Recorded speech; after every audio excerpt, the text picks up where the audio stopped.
Solo guys welcome to the money tribe. I am Yuvraj. तो guys आज के इस वीडियो में हम लोग बात करेंगे वैल्यू इन्वेस्टिंग के 5 इंटरेस्टिंग फैक्ट्स के बारे में। तो गाइज आपको अगर इंटरेस्ट है वैल्यू इन्वेस्टिंग में और आप बनना चाहते हैं एक सक्सेसफुल वैल्यू इन्वेस्टर तो ये वीडियो को एंड तक देखिए और like and share and subscribe करना ना भूलें।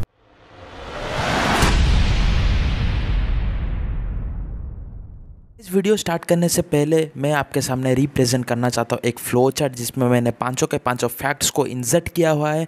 तो चलिए गाइस ये फ्लो चार्ट के ऊपर एक बार नज़र डालते हैं जिसको मैं वन बाय वन एलाबोरेट करूँगा। तो गाइस पहला नंबर पे आता है essence of the value investing, दूसरा नंबर पे आता है intrinsic value is the key, तीसरा नंबर पर आता है under pricing and over pricing concept, चौथा मार्जिन ऑफ सेफ्टी एंड पांचवा नो हार्ड मेंटालिटी। तो गाइज चलिए वीडियो को स्टार्ट करते हैं। तो गाइज अब चलिए बात करते हैं फैक्ट नंबर 1 के बारे में जिसका नाम है essence of the value investing. तो गाइज वैल्यू इन्वेस्टिंग का एसेंस ये है कि आपको उन स्टॉक्स पे अपना पैसा इन्वेस्ट करना है जिसका ट्रू वैल्यू या फिर जिसका इंट्रिंसिक वैल्यू से उसका मार्केट प्राइस यानी कि ट्रेडिंग प्राइस कम हो।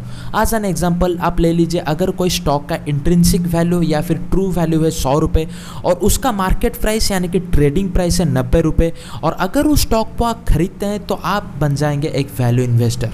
तो अब चलिए बात करते हैं दूसरा फैक्ट के बारे में जिसका नाम है intrinsic value is the key. अब इंट्रिंसिक वैल्यू का मतलब है true price of the stock, मतलब एक स्टॉक का ट्रू वैल्यू यानी कि सच्चा मूल्य क्या है। अब इंट्रिंसिक वैल्यू एक बहुत ही इंपॉर्टेंट रोल प्ले करता है क्योंकि इसी के द्वारा ही आप जान सकते हैं या फिर आप डिसीजन ले सकते हैं कि उस स्टॉक को खरीदना है या नहीं।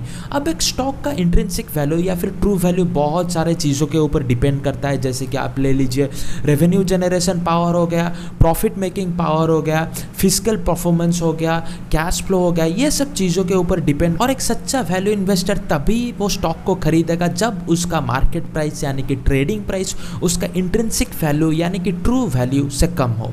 अब चलिए बात करते हैं फैक्ट नंबर 3 का बारे में जिसका नाम है under pricing and over pricing concept. तो ये जो दोनों कॉन्सेप्ट है ये बहुत ही वाइटल रोल प्ले करते हैं वैल्यू इन्वेस्टिंग का फील्ड में। अगर आपको एक बनना है सक्सेसफुल वैल्यू इन्वेस्टर तो ये दोनों कॉन्सेप्ट का जानना आपके लिए बहुत ही जरूरी बन जाता है। तो अंडर प्राइसिंग कॉन्सेप्ट का मतलब है जब कोई स्टॉक का ट्रेडिंग प्राइस या फिर मार्केट प्राइस उसका ट्रू वैल्यू से कम हो तो उसको बोला जाता है अंडर प्राइस। के अदर हैंड जब कोई स्टॉक का ट्रेडिंग प्राइस यानी कि मार्केट प्राइस उसका इंट्रिंसिक वैल्यू या फिर ट्रू वैल्यू से ज़्यादा हो जाता है तो उसको बोला जाता है ओवर प्राइस्ड स्टॉक।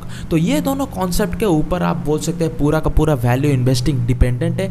और की ये होता है कि हर वक्त आपको वो स्टॉक को खरीदना चाहिए जो अंडर प्राइस्ड हो, मतलब जिसका ट्रेडिंग प्राइस यानी कि मार्केट प्राइस उसका इंट्रिंसिक यानी कि ट्रू वैल्यू से कम हो।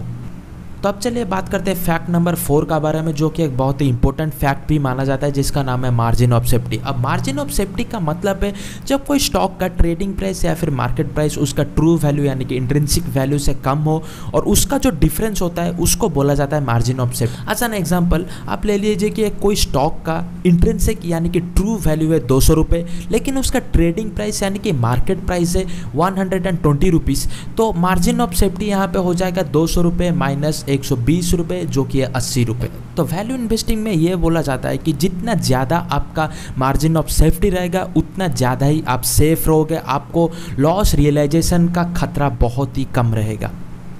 तो अब चलिए बात करते हैं फैक्ट नंबर 5 का बारे में जिसका नाम है नो हार्ड मेंटालिटी। अब हार्ड मेंटालिटी एक ह्यूमन बिहेवियर है या फिर आप बोल सकते हैं बिहेवियरल फाइनेंस में भी ये आता है बहुत ज़्यादा। तो हार्ड मेंटालिटी का मतलब है बहुत सारे इन्वेस्टर ये करते हैं कि वो ट्रैफिक को देख के अपना पैसा को इन्वेस्ट करते हैं। जैसे कि आप ले लीजिए अगर 100 लोग एक स्टॉक पे अपना पैसा लगा रहे हैं तो और 20 लोग भी उन्हीं को देख के बिना रिसर्च किए उसी स्टॉक में अपना पैसे को फेंक देंगे।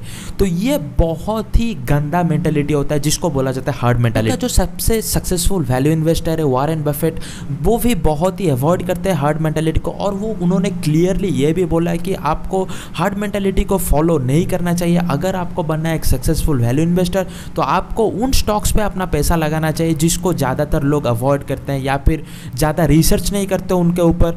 तो आपको उन्हीं स्टॉक्स पे अपना पैसा लगाना है और हार्ड मेंटालिटी से दूर रहना है। तो गाइस ये था आज का video 5 facts about value investing. तो गाइस आपको अगर ये वीडियो पसंद आया तो आप इस वीडियो को लाइक शेयर एंड सब्सक्राइब करना ना भूलें। गाइस सब्सक्राइब जरूर कीजिए क्योंकि अब से मैं रेगुलर वीडियो अपलोड करूँगा।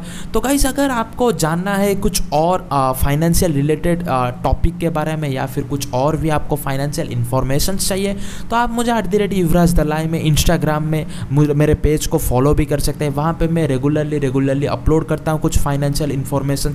तो guys stay tuned and thank you for watching this video.